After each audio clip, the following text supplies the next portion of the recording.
வணக்கம். நமது திராவிட இயக்கத்தின் சார்பாக திருமதி ஓவியம் ரஞ்சன் பேசுகிறேன். இப்போது தாவேகா பில் எல்லோருமே மாற்று கட்சியினர் தினம் ஒரு நாளைக்கு எனக்கு தெரிஞ்சு ஒரு 50 பேர் தொடர்ந்து புதிதான உறுப்பினர்கள் போய் சேர்ந்து கொண்டே இருக்கிறார்கள். இதில் அதிமுகவில் முக்கால்வாசி பேர் போய் சேர்ந்துருக்காங்க. அதே திமுகவிலிருந்தும் போய் சேர்ந்துருக்காங்க.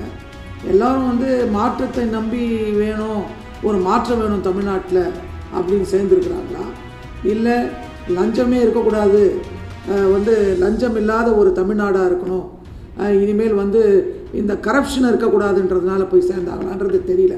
மக்கள் மனசில் என்ன இருக்குன்றது யாருமே கண்டுபிடிக்க முடியாது. ஏன்னா தாவேகாவுக்கு வாக்களித்தது மக்கள் ஒரு மாற்றம் வேணும், ஒரு நல்ல அரசு வேணும் என்று தான் வாக்களித்தார்கள். ரைட், இது ஒரு பக்கம் இருக்கட்டும். அதிமுகவிலிருந்து தொடர்ந்து முன்னாள் அமைச்சர்கள் சேர்ந்துட்டுருக்காங்க. எம்எல்ஏ, தற்போது உள்ள எம்எல்ஏ அப்பயே ரிசைன் பண்ணிட்டாங்க நிறைய பேர். இவங்களை இப்போவும் விஜயபாஸ்கர், 2 விஜயபாஸ்கர்ஸ் எல்லாமே சேர்ந்துட்டாங்க. எனக்கு விஜயபாஸ்கர் அவங்கெல்லாம் போய் சேர்ந்துருக்காங்க. இது கட்சி மிக தூய்மையான கட்சி. நாங்கள் லஞ்ச லாவண்யங்களை ஒழிப்போம்னு சொல்கிறீங்க.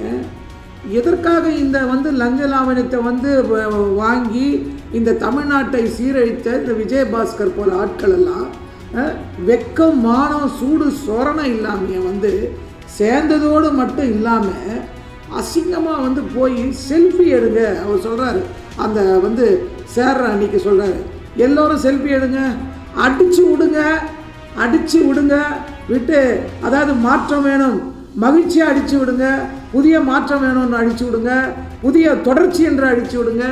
கேவலமான ஒரு வாய். அந்த வாய் என்ன வாயின்னு சொல்கிற, நார வாயின்னு சொல்கிறதா இல்லை நல்ல வாயின்னு சொல்கிறதா?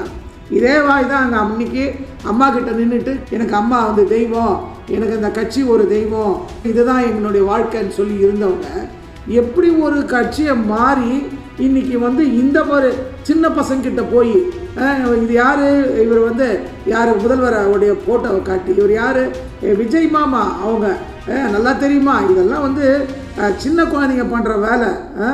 முதல்ல உன் மேலே இருக்கிற ஊழல் குற்றச்சாட்டுகளை அவர் முதல்ல கிளியர் பண்ணிவிட்டு மக்களுக்கு நான் குற்றமற்றவன் என்று நிரூபிக்கணும். ஃபஸ்ட்டு அசிங்கமாக இந்த மாதிரியான செயல்பாடுகளெல்லாம் மிக கேவலமாக தமிழ்நாட்டில் இருக்குது. எனக்கு தெரிந்து முதல்வர் அவர்கள் இந்த மாதிரியான ஆட்களை எல்லாம் உள்ளே சேர்ப்பதை விட்டு நியாயமானவர்களையும் நேர்மையான தலைவர்கள் நிறைய பேர் இருக்காங்க.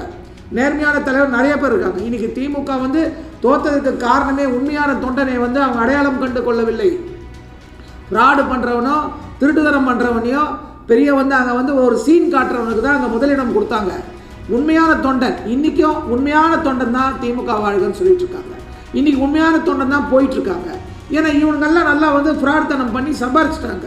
அங்கே இருந்த எல்லா தலைவர்களுமே எல்லாம் சம்பாரித்து செட்டில் ஆகிட்டாங்க. அதனால் என்ன இருந்தாலுமே அங்கேயே உக்காந்துன்னு தான் இருப்பாங்க. ஆனால் உண்மையான தொண்டன் அத்தனை பேருமே அன்னைக்கு கலைஞர் காலத்திலேருந்து தலைவர் வாழ்கன்னு சொல்லி இன்னி வரலுமே உண்மையான தொண்டனாக இந்த கட்சியாக பாடுபட்டுருக்காங்க.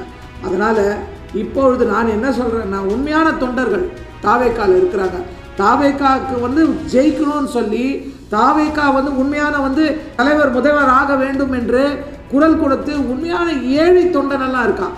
அந்த தொண்டனெல்லாம் தான் அடையாளம் கண்டு கொள்ள வேண்டுமே தவிர இந்த மாதிரியான பெருச்சாளிகள் அங்கே இருந்துட்டு இங்கே உக்காந்துட்டு வாழ்கன்னு சொல்லிட்டு சீன் காட்டிக்கிட்டு இவங்க எல்லாரையும் அகற்றனாதான் தூய்மையான அரசும் நல்ல ஒரு அரசை கொடுக்க முடியும் என்றது எங்களுடைய கருத்து. என்னுடைய கருத்து மட்டுமல்ல, தமிழ்நாட்டு மக்களின் கருத்து, படித்தவர்களின் கருத்து, படிக்காதவர்களின் கருத்து, எல்லோருடைய கருத்தும் கூட.